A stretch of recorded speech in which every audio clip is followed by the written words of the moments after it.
Scott C. Eneje. Make it loud, make it more robust. Please keep on clapping till he gets here. Hi, Scott. Good to see you. Networking. We met somewhere else. Networking. Remember what Snapcode said? Please, it's very, very important. You're not just photographers. Please network. Over to you, Scott. Hello.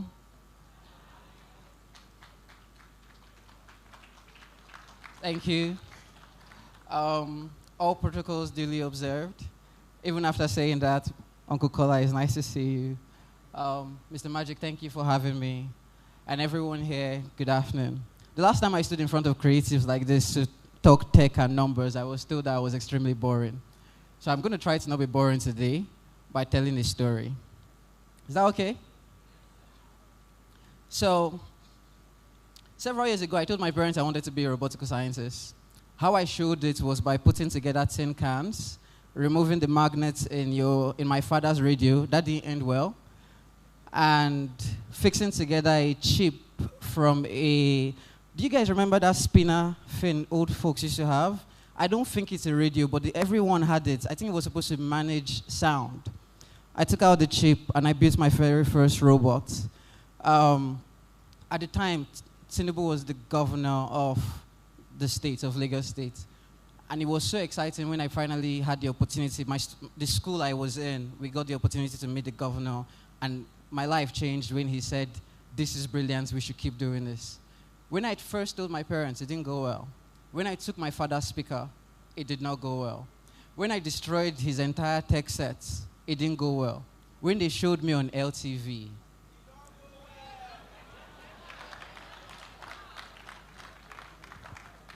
you see, it left something in my brain. Perception is way stronger than reality. Way stronger. My father saw me build the robot. It's not like he didn't see it. He saw me build it. It didn't change the fact that he beat the Jesus out of me. You know? My father saw the robot sweep the house, and he thought it was because I didn't want to sweep. That was why I did it. So it was more punishment. But the moment it was on TV, it illuminated the work I had done. For him, it was not the fact that people around him told him, "What your son is doing is brilliant." It was the fact that there was a visual acceptance of what I had done. It was the fact that I shook the governor that he didn't think would happen. That entire experience made him believe, okay, maybe this boy has a future. Maybe he's not mad. Point is this. Perception has been the driver for so many things we see today. How many of us, I said this also at the last event I spoke at, how many people here go to New York on a day-to-day basis? Obviously, sir. You can attest that a lot of it smell terribly. New York smells. And please, this is no shade to New York. However, for anyone who has not gone, it's like heaven. Because you see the towers, you see the building, you see all of the wonderful things on TV, right? And if you watch movies like I do, your idea of America is so beautiful. Everyone wants to go to Silicon Valley. What they don't tell you is that Silicon Valley is in Seattle. And Seattle is probably the most dark place to be, because it's never bright. It's never bright. It's like sad mood, real life. You know when you are feeling depressed internally? Imagine where the entire space naturally looks depressed. That's where Silicon Valley is. However, whenever they show you Facebook's office in Silicon Valley, it's everything. There is a reality to the fact that it is beautiful, but there's also the perception that we've taken in. Now today, beyond the styling of brands, beyond the way we look, I had one of our speakers talk about their entourage, and I was like, maybe we should start doing that too. Maybe I'll be borrowing your security. You know, maybe. You know, beyond all of that, technology takes it a step ahead. If I Google your name today, what will I say? I feel like that's the very first thing to ask yourself. My biggest brag, I think 6-7 years ago, was when I started telling people, the moment you call me or reach out to my team to say you wanted us to do something, and you use the phrase, "Well, I have not seen what you've done, but I'm trusting you," that conversation has ended. Once you say that, I just go, "Thank you. if you did not Google me before calling me, there was no point.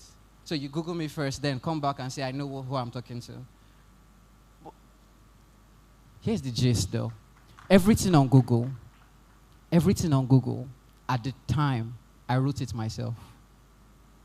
I put everything there, from Wikipedia to the website. Some of the things, someone said something about envisioning what they wanted to be before they became that thing. I told the stories of how I wanted to be seen, and I put it on Google. It wasn't, at the time, it wasn't real. It was just there. So it became my benchmark for what I had to achieve.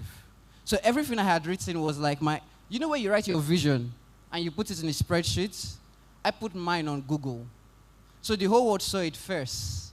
Then I have to go achieve it. Because right now I couldn't disappoint. I had to achieve those things that was written.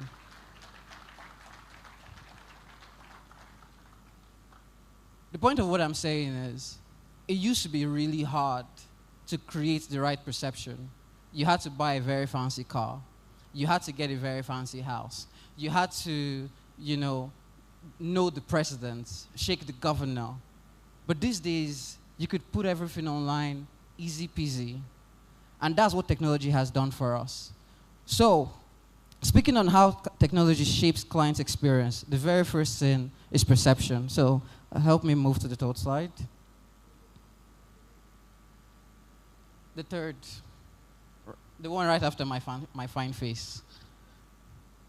Yeah, the one after this one. All right. Your clients don't just want a service, they want an experience. They want a feel. The very first feel may not even be how you talk.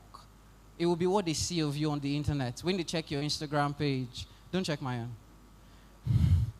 When they check your website. So I have to ask, if you are here and you're a creative and you have a website in your own name, raise your hand. All right. Here's the first thing I'll tell you to do. Every single person here should have their own website today. Right now. And it's easy. It's super easy. There are two ways to do it. Come and pay people like us. What was no? Am I talking to you? You have websites. Don't spoil business. Those of us that don't have websites, come and talk to people like me. Or there are a couple of AI platforms today that you can just tell them, this is what I do, this is who I am, this is my picture, this is my office address if you have one. Help me build the website. And it will build the website and ship it out for you for free. Do you want to know such? They are real ones, not the fake ones you see on the internet. Actual ones that will do it for you. If you also want to know those addresses, come and see people like. You want it for free? Only. So the first thing people experience is your website. With technology, it's easy. They check your name. They see that you have something. And the good part about your website is you get to curate it. Meaning, even if Uncle Kola says, that boy does not have sense, on my website, what will he say? Scott is a genius. Whatever he says is his problem. Abi? The people that don't know Uncle Kola but check my website will go, like say this boy gets sense. So. And if you have people like Mr. Magic and Mr. Kola as your friend, and with you guys it's even easier, they can help you take fine pictures. All those fancy pictures that you might take at the back of a fence, and they edit it, it looks like you were in New York, and you just put it on your website, you look important. Technology is really changing the experience first. Let's move to the next slide. So I've spoken on perception, the next thing is interaction. It is very bad, though, that a client actually checks your website, and it looks good. Checks your Instagram, and it looks brilliant. And then they start to interact with you, or interact with the interface that you've given them, and it's crappy. Am I right? Am I right? So, quick experience. I said I was going to do more storytelling today. You tell me at the end if this was boring. If you say it was boring, Jesus Christ will punish you. Just put that at the back of your mind. So, lie to me. I like it. Yeah, just lie to me. Feed my ego. There's nothing wrong with it. All right. So there was somebody I reached out to on the internet, and they had a fancy website. They had a booking page that was very crazy. You book your time. You tell them what you want. So I wanted to have my nails cut, wanted to do my hair, and I wanted to do all of those things that you just want to do when you want to take care of yourself. But the procedure was so sweet, so precise, so matured. And he wrote that if I was late by a minute, I would pay extra 20,000. It touched me. Anyone that knows me well, I'm late for everything. I'll be late for my debts. Amen. Thank you. Like, I'm late for every... I'm so late to the point that my wedding, they kept me in the... My wedding was downstairs. They kept me upstairs. And I still came downstairs late. So I'm late for everything. And then I saw, if you're a minute late, extra 20,000. I panicked. It's not because 20,000 is a lot, because that's what, $12? $12, give or take? But still, 20,000, when I knew I was going to be like 30 minutes late.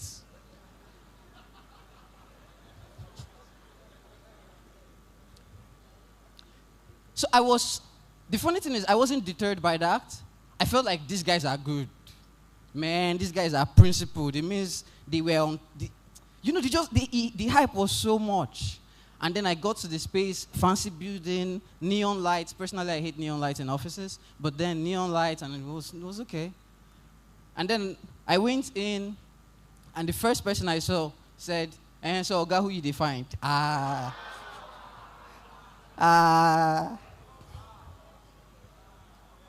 swear I wished I was late. For the first time in my life, I was 5 minutes early. My full life. And that was my experience. It pained me to the bone. Pained me to the bone. Interaction is the very next thing. Imagine after putting a very good perception on the internet, and then you tell them, I'll take your picture and everything, and then you take the picture and you want to send them a link to their image, and you've told them, I heard someone say collect 100% upfront. You now say 7 million, 10 million, I'll take 5 pictures. Like somebody told me, $2,000 for 4 headshots. You be thief, like Uncle Kola. Thank God for AI, it has saved my life. Because $2,000 for headshots. I for no get headshots. Anyways, imagine after all of that, you now tell them, okay, I'm sending you over your pictures so you can choose from. You send them free Google Drive. Shit, God wants to punish you. Free Google Drive. On 2,000 Naira headshots. The interaction just becomes very messy. Because what they've seen is that you didn't even take the efforts to prepare a system where they can go and do things like click, I want, I don't want, I want, I don't want, and then the system raise, and then they can, those bullshit things, because there are platforms that do that. And the person realizes that those platforms are not expensive. Why are you not paying for it? Technology has changed interactions. And I promise you, you might think it's nothing, but these days, if you send anyone anything through Google Drive or WeTransfer, this person is going to look at you funny, depending on who they are. All right? Last part is delivery. Last part is delivery. So for those of us that don't used to collect 100% upfront, we used to collect 50%. And then when it's time to collect our balance, we are done with the entire thing. And then at the end of the project, you now tell them, I will seize your picture if you not pay me. Like someone did a long time ago, one tech guy, he built a website and put a virus in it. All of us do it, let me not lie. Put a virus in it and was waiting for their balance. After 2 months of not getting their balance, they launched the virus, and the virus crumbled the entire system. So they will call them back to, fix it so he can collect more money. Now, here's the thing he did not know, though. Apparently, the client's spouse died, and they just disappeared. It was a very bad 2 months for them. So they were not communicating. Now, the client found out 6 months later that the virus that his team paid for was actually launched by the same guy just because he didn't get his balance. And he messed everything up. Everything up. Now, he didn't mess it up that day, but the news spread. And in tech, we sort of know each other, but we don't know each other. You get what I mean? All right? The news spread. It reached some of us on the other side of the spectrum.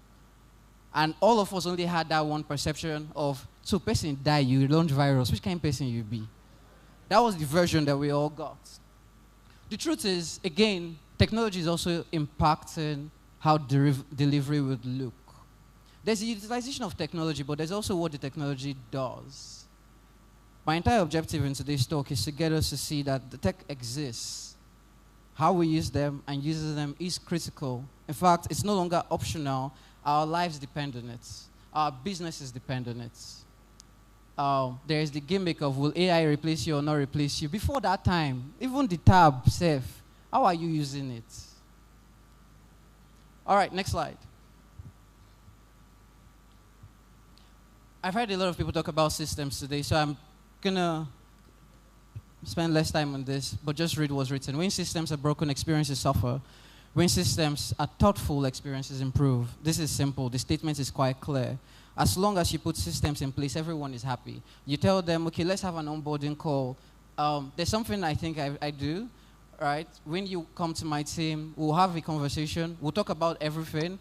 Now, we have a particular AI agent that we use. The entire conversation that after the entire interaction, the agent puts everything together, prepares a deck for you, an actual deck, and then sends the information back to us for us to review, and we send it back to you. That entire document doesn't carry invoice. It doesn't tell you your bill. It's saying, is this what you said that you want? These are the list of things you are asking for. This is what it would take to do it. This is how long it will take. These are the features we will give you, yes or yes. And after that, you reply email saying, yes, everything is okay, or you ask us to edit. That same email is sent back to the agent to edit. And then an invoice follows to say, this is what it will cost to get what you are asking for. That process has saved our life because I've been doing this for the last 15 years, and the first 5 years was not funny. Somebody owed me money to the point where I had to tell them, please, my rent is expiring, please pay me. But this has changed a lot. Next slide. Every creative, and should I dare say every business person, especially if you're just starting out, we face the same challenge. Fragmented workflows that affects how we think. Because the same you that is supposed to take pictures, the same you that is supposed to send invoice, the same you that is supposed to call the person. Because we don't all have teams, let's not lie, right? Not every one of us can afford. I went for an event and I saw Uncle Kola shooting. I know I've used him as a point of study, but he's right here. He's right here, you know. Also, Uncle Kola knows why I'm attacking him. So, and Uncle Kola had like 7 people, 8 people. Who are you shooting? Jesus? 8. They were doing different things. Somebody was holding something that I don't know. Like the person was holding the thing for him to shoot. I was not asking myself, so the rest of us, that is only us and our camera, who will hold that thing for us? So realistically, not everybody is going to have 10 people to work with. So imagine if you have to do everything without technology and without processes, without systems in place. You want to think about how the picture should look. You want to think about how the edit should look. You want to think about how the structure should look. You still want to think about whether Baba Ijebu is going to pay the first percentage in the morning. God now wants to punish you. You should have a child in a private school. I speak from experience. So, sorry, how many of us are parents here? Because I was thinking about this morning. You're a parent here. Sorry, is it just me or did they raise school fee by 200%?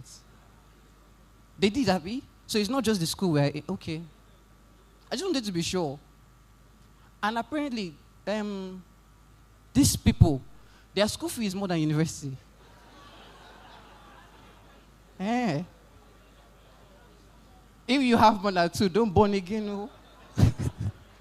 Don't born again. Anyways, it becomes crazy to think all of that. The next bit is scattered client management. God now bless you. That blessing now looks like a curse.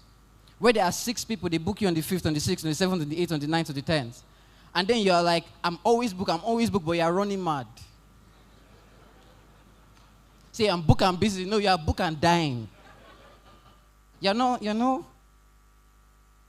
That's why you wear 2 different leg of slippers.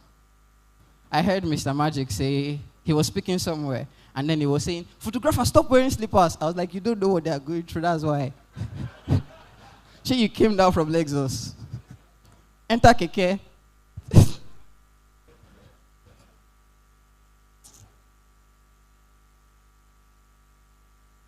Next bit. Manual coordination across charts, calls, and spreadsheets. I can't remember the last time I had to call a client that is not like my guy. Because the worst part is where the client that has not paid you now start saying, talk to my assistant, God want to punish you. That me that is my own oga, I will not be talking to your assistant, on top money you are owing me. Follow me and talk, tell me that your children are sick. Don't pass me to anybody.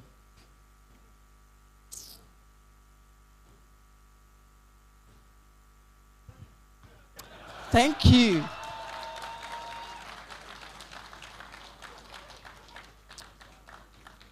These days, there are machines that can actually help you call clients. Send them reminders. In fact, there are processes that you can put in place that if the machine has not read paid, to be calling the person every 3 days, how are you?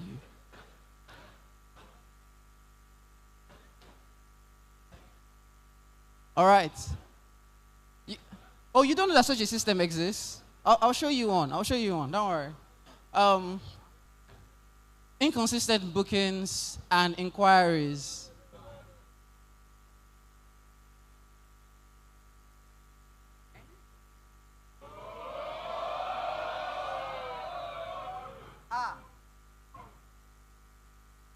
All right. If you are enjoying him, say yeah, yeah. Baba, extra 2 hours. Continue. I don't have that many slides, but thank you. I'm almost out of time, so let me see how to wrap this up.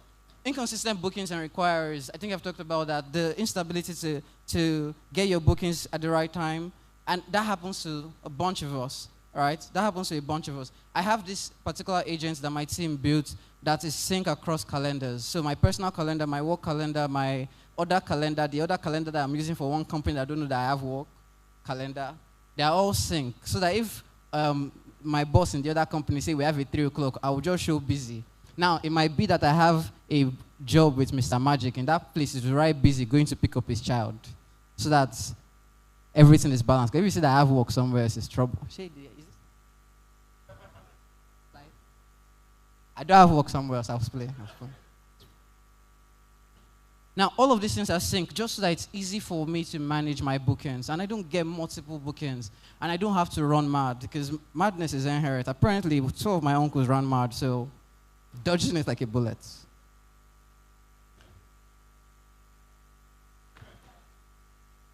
No clear visibility into client's history or preference. Have you ever worked for people that have bipolar syndrome?